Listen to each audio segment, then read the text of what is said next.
Artigo 628-A.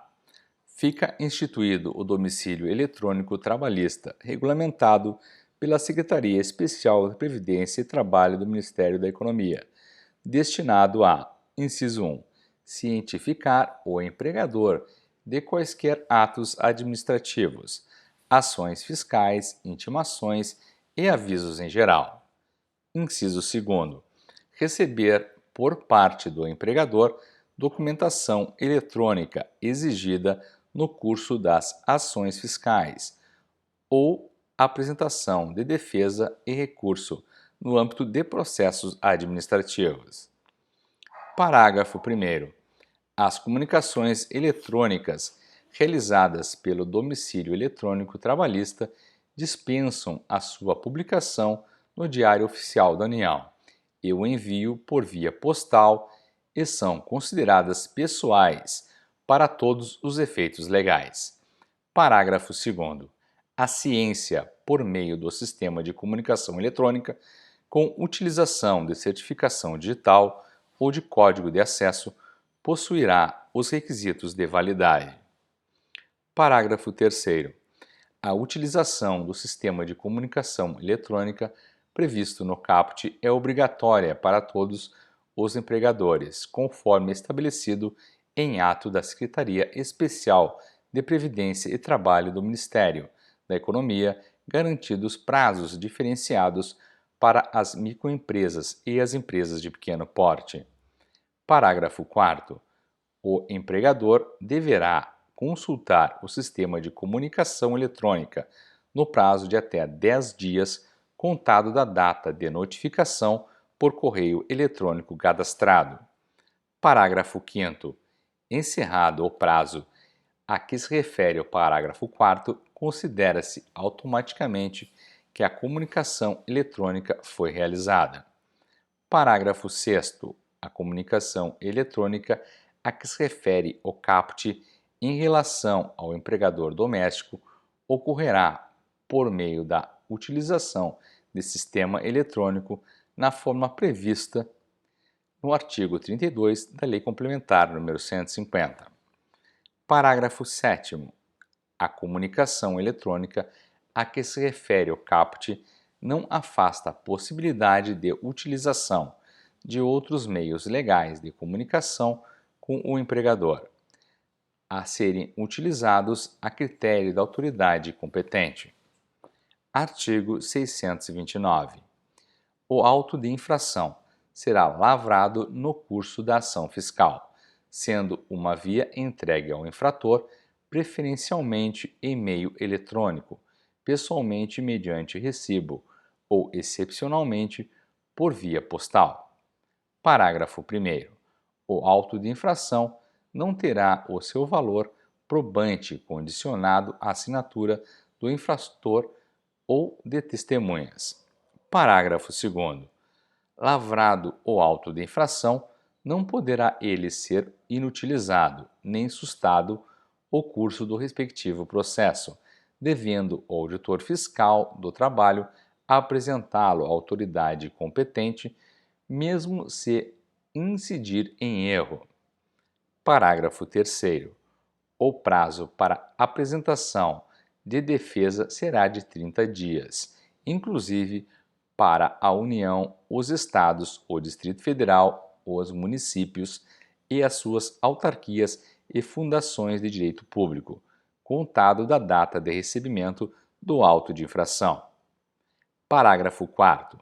O auto de infração será registrado em meio eletrônico pelo órgão fiscalizador, de modo a assegurar o controle do seu processamento. Artigo 630. Nenhum auditor fiscal do trabalho poderá exercer as atribuições do seu cargo sem exibir a carteira de identidade fiscal, fornecida pela autoridade competente. Parágrafo 1º.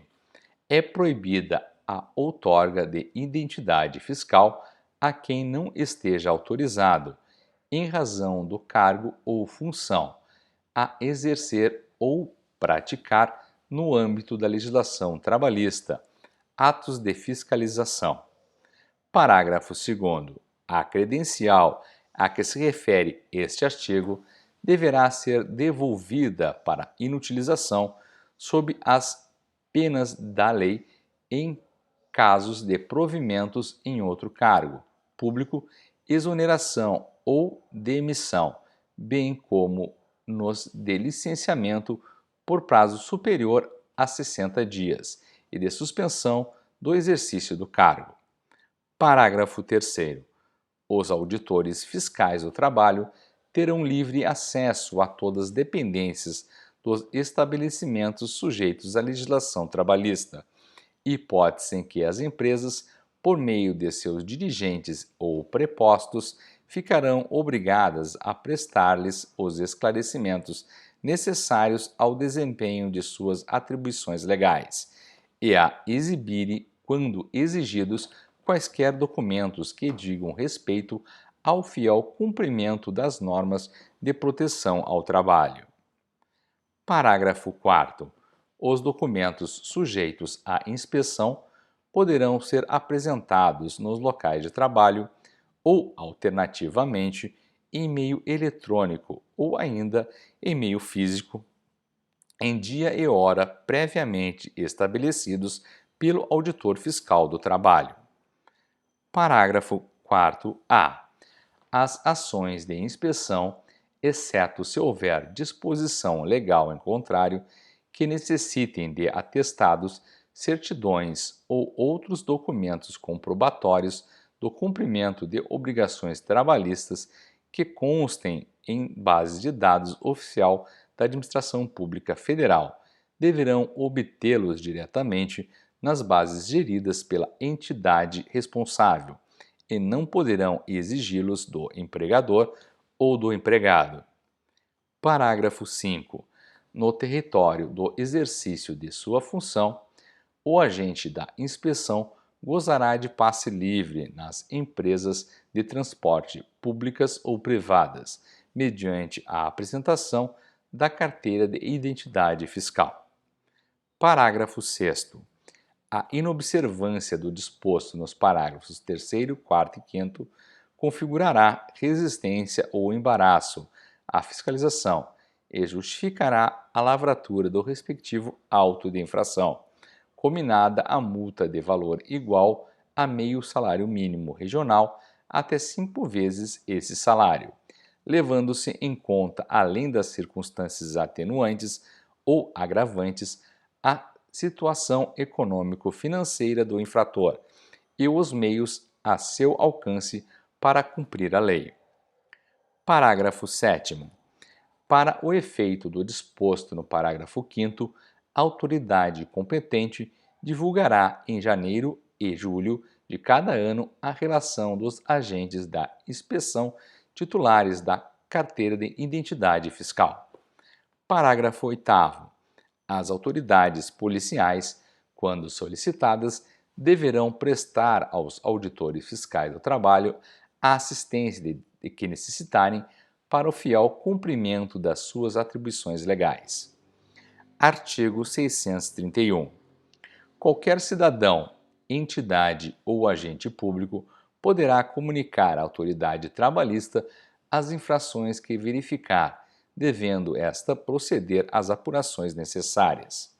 Parágrafo único. De posse dessa comunicação, a autoridade competente procederá desde logo às necessárias diligências, lavrando os autos de que haja mister. Artigo 632. O autuado poderá apresentar documentos e requerer a produção das provas que lhe parecerem necessárias à elucidação do processo, nos prazos destinados à defesa e ao recurso, e caberá à autoridade competente julgar a pertinência e a necessidade de tais provas. Parágrafo único.